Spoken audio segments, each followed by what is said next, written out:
Assalamualaikum. So my topic is the influence of Confucian ethics on modern East Asian business practices. So the introduction. Confucianism is a philosophical and ethical system that has deeply influenced East Asian societies, particularly China, Japan, South Korea, and Vietnam. Its core values such as respect for hierarchy, loyalty, harmony, discipline, and moral leadership have shaped social relationship and institutional practices for centuries.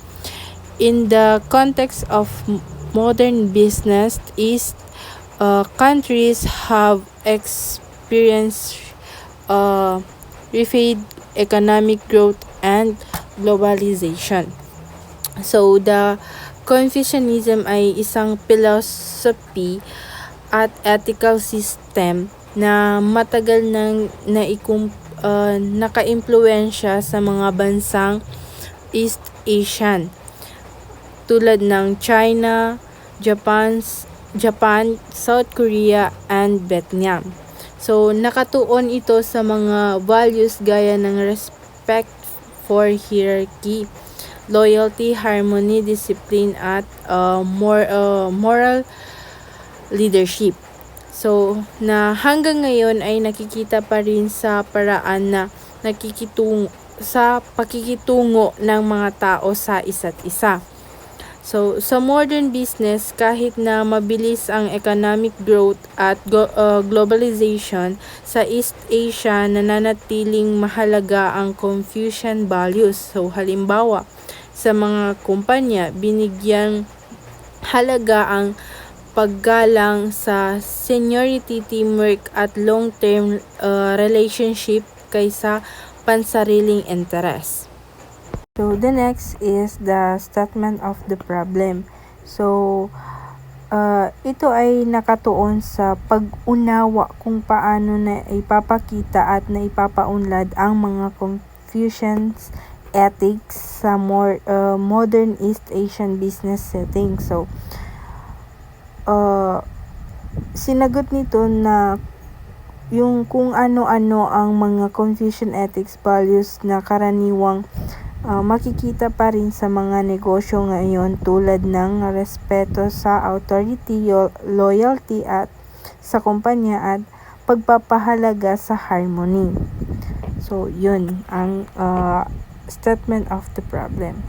The next is the significance of the study.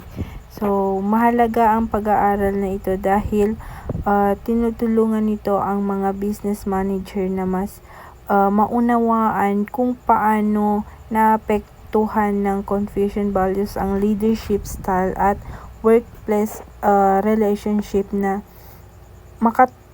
makatulong sa mas maayos na pamumuno at pamamahala ng mga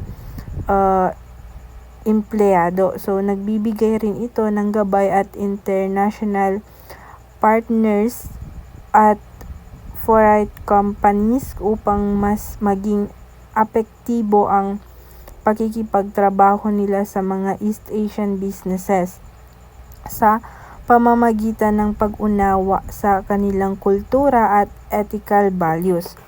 So, the next is the methodology. So,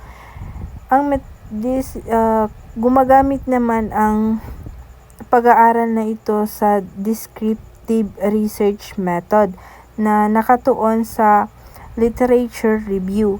Ibig sabihin, sinusuri at inanalisa ang iba't ibang aklat, journal articles at online sources na may kaugnayan sa Confucian ethics at East Asian business practices.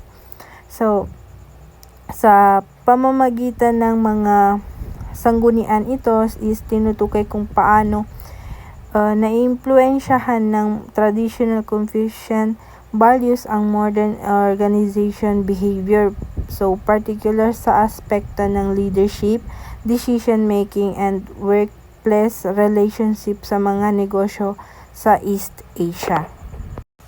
Okay, the next is findings. So, ipinakita ng mga resulta ng pag-aaral na patuloy pa ring may malakas na impluwensya ang Confucian ethics sa modern East Asian business practices. So, makikita ito sa paggalang sa hierarchy, loyalty sa kumpanya at long-term commitment ng mga empleyado sa leaders. So, natuklasan din na binigyang halaga ng mga negosyo at ang team harmony at consensus sa decision making, kung saan mas inuuna ang pagkakaisa kaysa individual na opinion.